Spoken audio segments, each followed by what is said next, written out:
for you. The opportunity is wide open for you to make that starting lineup. Yeah, I mean, it's exactly right. I went into this offseason having that idea, and after the moves they made and all the transitions we've had, this is all I've ever dreamed about. This is all a player can actually ask for and hope for. And it's my job to take advantage of the opportunity given, presented in front of me. And this is it, man. I feel prepared. Did you have that moment? I used to play sports. There's other people who used to play sports, but or maybe you sat down, or maybe you're talking to your family, and this is my time now. Did you have that moment? I mean, I don't know. I don't know if I had necessarily. Yeah, but I don't know if I necessarily had a moment. It's just the way I handle things. I don't get overly excited. Yeah, deep down inside, am I fired up and ready to come out here? Of course.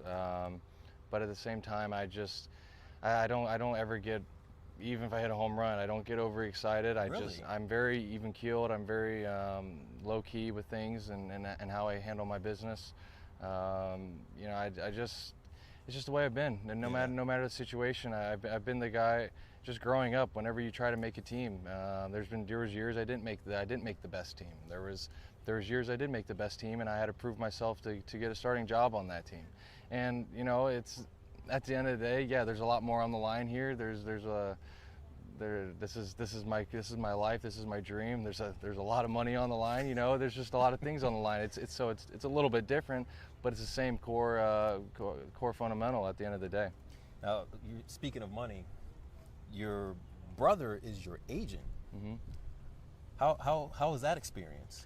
It's because in their business we had some agents, and I don't know if it doesn't work out, but that's family for you. Yeah, no, and it's awesome. I mean, we're my brother Trevor and I, we get along great, and it's people. The biggest question is people ask is how do you always things people always say you always want to separate business and family, and Trevor and I have a very unique relationship where we can do that with ease. It's never been something we had to force. He's very happy for me. He loves to help me out, and my job is to always appreciate and to try to show him that I appreciate what he does for me. He works his butt off too, and he works his butt off just as hard as I do, just in a different way. And he makes things happen, and I'm very appreciative for what he does for me. All right, between you and me and the camera, percentage rate, the percentage high, low with your brother. Does he get a high percentage, low percentage? You don't have to say the percentage. I was really joking. No, he gets 100. He gets 100%. He gets 100. That's all the money. Oh, for what? What I was joking about was the percentage. You know how an agent takes a certain cut out. Yeah, it's your. Yeah, no, you don't have to put that out there. Yeah, it's your tip. I thought you were talking like a grade. I give him 100%. He's really good at his job. Good. Yeah, man, he puts a lot of effort into it, and it's quality effort. It's quality work what he does. He's got a way that he gets through with the players. And guys like talking to him. He's willing. He's always open ears and willing to listen. And whether it's good or bad, he's a guy you can feel very comfortable talking to. And as a player, that's all you can have. You want a guy like that on your side, and who wants the best. He's got the best interest in mind for you. And that's your commercial for the Kieboom. What's the business called? He's with Aces. It's our Ace agency. It's a big agency. That was just a whole promotional thing you just did for me. Shoot, you never know. Big clients start coming in. What did you learn from your time where you were able to play with the Nationals that you're going to apply to this season? I had. We'll get into it. I talked about good and bad. I had a little bit of success and had a lot of failure, and it was a matter of how do you handle that failure. I felt like it was, it's not easy. It's not easy to fail at the highest level possible. Nor is it fun by any means. And I felt like I handled it very well. Well, the biggest thing this year I think I can apply is just be yourself, man. Continue to be yourself. don't let the environment and the situation you're in make you get away from who you are as a player and stuff like that. So I think when you have a lot of success, it's a lot easier to be yourself. But when you have a lot of failure, it can be tough. You kind of want to work on something here, you want to work on something there, and now you're looking at more information, and it's easy to get away from yourself at that level because you want success so bad. But at the end of the day, that's not how I play this game. That's not how I look at life. And if all I'm going to do up there in spring training is be myself. We have these rapid fire questions called Rapid 9, but before I get to that, I just want, for people who don't know, what was life growing up for you being surrounded by baseball players? Awesome. I mean, this is, people can look at a professional sport, not just baseball, as a job. And yes, it is a job, but there's a lot of hours and time spent in perfecting this, trying to perfect this craft that we all have. But for me as a kid growing up, fun for me wasn't going to the pool and hanging out with friends or just sitting in a house and playing video games. That wasn't playing video games. That wasn't fun for me. Interesting. What was fun for me was going outside and playing pickle or playing catch or having somebody throw me pop-ups or hitting off the tee. That was just, we always had a net on the side of the house and I hit off the tee. That was just fun for me. That's what I always wanted to do naturally. It was never forced upon me by any means. And, I was the bat boy for my brother's teams growing up. I was just around older people. I was around more mature people than my age at all times, due to the fact that I had older brothers we have a pretty good age gap in there, and I think that's what's created the person who I am today. So Rapid 9 is basically some quick rapid questions because we gotta get you out of the heat, man. It's hot out here. You can do the best you can, but it's called Rapid 9. And my first question would be if you had any kids, you don't have any kids, right? Mm-mm. If you had any kids, who would you rather not babysit your kids? Anybody on this team? Who would I not want to babysit my kids? Yeah. Man, I don't know. Dude, shoot. Someone with a ton of energy. I don't know. Would you let Juan Soto babysit your kids? Yeah. You would? I would. Okay. He speaks great English. My kids can learn a little Spanish at the same time. I see how he handles his younger brother. Very cool. He's very encouraging for his younger brother. I've seen how he handles him, and it's pretty cool to see. If you could have fun and be a pitcher and just, they'll be okay, but throw that one pitch and right on the thigh there, who would that person be from this team? Just, hit them with a pitch one time. They'll be okay. They'll rub some dirt on it. They'll be all right. Jake Knoll. Jake Knoll. Yeah, why Jake? Because he's one of my best friends. It'd be funny. He'd probably do the same to me, honestly. His one hurt, though. He don't throw very hard. If you're stranded on an island and you had to pick between only two jerseys, what jersey would you pick? We're going to stick in the division.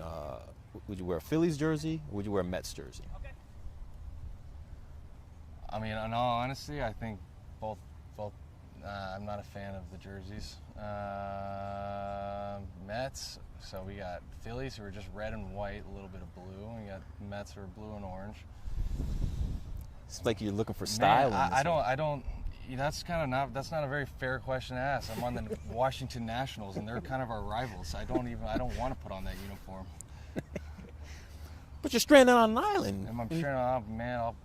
I'll jump in the water and try to swim back. Yeah, we'll see what happens. Don't make it that far. I ain't putting the jersey on. If you can switch bodies with anybody on this Nationals team for one day, live their life, who would you switch with? Howie Kendrick. Why Howie? He's an interesting dude, man. He's got a lot of passions, and they're passions for a reason. He knows about a lot of different things, and he's got interest in a lot of different things, but they're not just little hobbies and niches. He learns about them. If it's a car, if it's anything, his watches, he knows about them. He learns about them, and I think that's what's really cool is he doesn't just buy things to buy things. You see a lot of guys who they have long careers and they just have cool things, but they don't know anything about them. That guy knows every detail about everything he has, and I think he's a great dude. He's a joy to be around.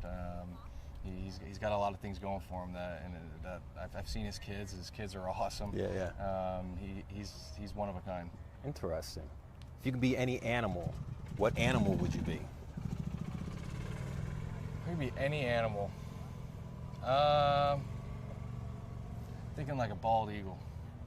Okay.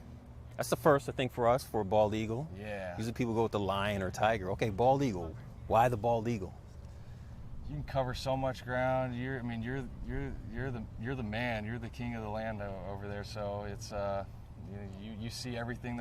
You're above everything. You see what's below you. You're strong. You can do whatever you want. Like that one. Okay. I have 2 more questions. This is a tough one though, Carter. You're trying to get pumped up for music, for a game. You got to listen to one of 2 artists. I'm gonna switch it up because you're a younger guy. Unless I hit you with both of them. What would you rather listen to? Any song from Kids Bop or the Baby Shark song? Kids Bop? I don't even know what goes on those things. Probably, man. It's all the mainstream songs, but kids are singing for one day, I could probably do the Baby Shark. Okay, just for one day. So to pump myself up, yeah, I could do Baby Shark for a day. I could get into it for a game, but every day just to pump me up with my headphones in, man, that would drive me crazy. See, the original question was NSYNC or Backstreet Boys, but that's like way back in the day. I could do either of them. I could do NSYNC. Okay. Yeah. All right. Then my last question will be who would you rather not give the keys to your car to? Anybody from this team?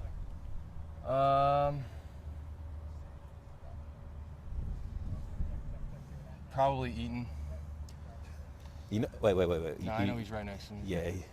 Because my engine would be fried by the end of that thing. He would do that. Yeah. And he would push it. My tires would probably be bald by the end of it. And car would probably not be allowed in this parking lot. He would let it eat. Nothing against it. I think it's awesome. I think it's badass, honestly, but I don't know. Transmission gone. Yeah. I appreciate it, my man. Course. Seriously, good luck to you. Thank you. Take advantage of the opportunity. Yeah. I'm big on people succeeding. I wanted to call you Cartier, Kieboom. I've heard that. Really? Okay. Yeah, I've heard that. That's cool. That's the bougie, fancy side. Yeah. Appreciate it, man. No, I appreciate you. Yeah. Thank you very much. Hey, you want the photo for the road? Yeah. Thanks, man. Appreciate you. Best of luck, too. Kick butt.